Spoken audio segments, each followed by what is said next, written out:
Eto na nga mga chong, marami tayong basketball updates! Calvina Bueva, may matinding sinabi sa Barangay Ginebra. Barangay Ginebra kontra Magnolia Hotshots Quarterfinals Game 1 Prediction. Ngayong araw nga mga chong ay magsisimula na ang bakbakan ng Magnolia Hotshots at Barangay Ginebra. Ginebra nga ang may hawak ng twice to beat advantage sa serye na ito. Pero hindi nga nangangahulugan na sigurado na ang semifinals sa kupunan ni Coach Tim Cone. Kaya naman, ano nga ba ang mga kinakailangang gawin ng Barangay Ginebra para makuha ang panalo?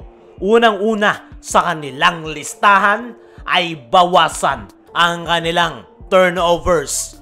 Turnovers nga yung pinakamalaking problema ng Barangay Ginebra, hindi lang ngayong conference, kundi sa mga nakalipas pa na season. At nagpapatuloy nga yan ngayong All-Filipino Conference na kailangan na nilang maiwasan o mabawasan man lang ngayong katapat nila ang Magnolia Hotshots. Alam naman natin na ang Magnolia Hotshots ay isang defensive-oriented team. Sila nga yung pinaka-nangunguna pagdating sa depensa. At masasabi natin na Magnolia Hotshots yung kryptonite sa triangle offense ni Coach Tim Cone. Dahil every time na maghaharap ang dalawa ay palaging hirap yung opensa ni Coach Tim Cone dahil sa mahigpit na depensa ng Magnolia.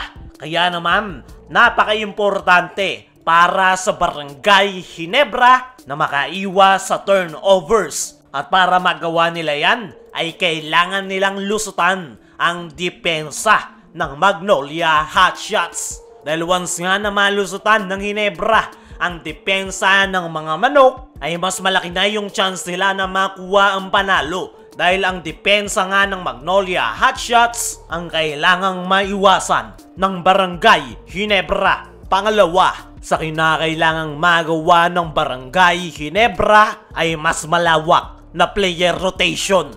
These past few games ng Barangay Ginebra ay unti-unti nang sinusolusyonan ni Coach Tim Cone ang kanyang pilay na lineup. Pinapalawak na nga nito ngayon ang kanyang player rotation dahil hindi na nga uubra yung tactics ni Coach Tim na itong mga nakaraan na sa starting 5 lang siya umaasa. Lalo na ngayong PBA Playoffs at Magnolia Hotshots pa ang kanilang makakaharap. Isa nga ang Magnolia Hotshots sa napakalawak ng player rotation.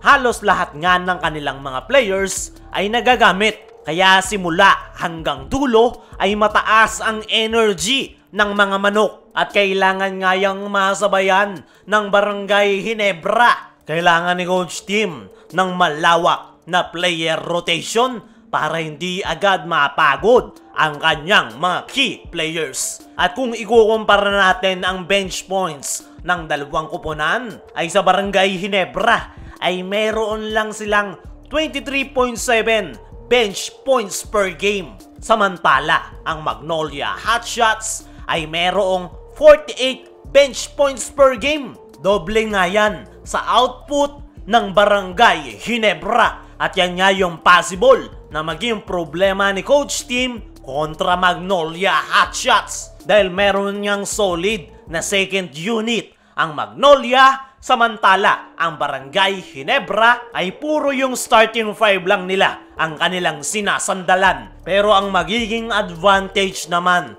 ng Ginebra kontra Magnolia Hotshots ay ang kanilang big man.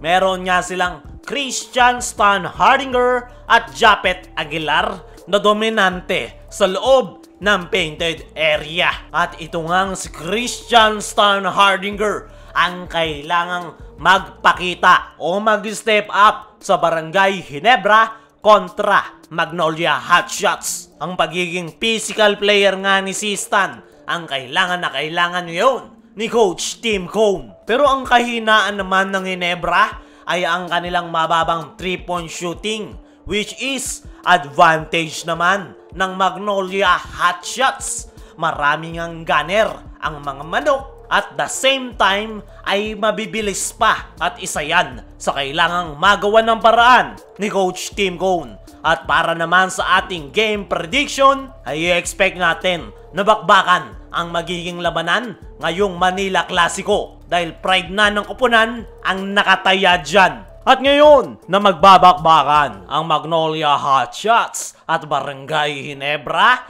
ay meron niyang matinding sinabi itong si Calvin Abueva sa Barangay Ginebra. Ito ngang si Calvin Abueva, mga chong, ang isa sa mga excited sa paparating na Manila Clasico. At ayon niya sa kanyang naging latest interview ay sila nga raw ang underdog ngayong quarterfinals. Meron daw ang Ginebrang twice to beat advantage kaya extra challenge raw para sa kanyang koponan kung papaano nila tatalunin ng dalawang magkasunod ang koponan ni Coach Tim Cone. Huling nagtapat nga daw sila sa elimination round ay Ginebra ang nakakuha ng panalo. Pero kahit na ganon ay kumpiyansa nga itong si Calvin Abueva na makakapwersa pa sila ng rubber match Game 2. At ang isang araw sa pinaka nagpapa-excite kay Calvin Abueva ay ang crowd sa loob ng game venue.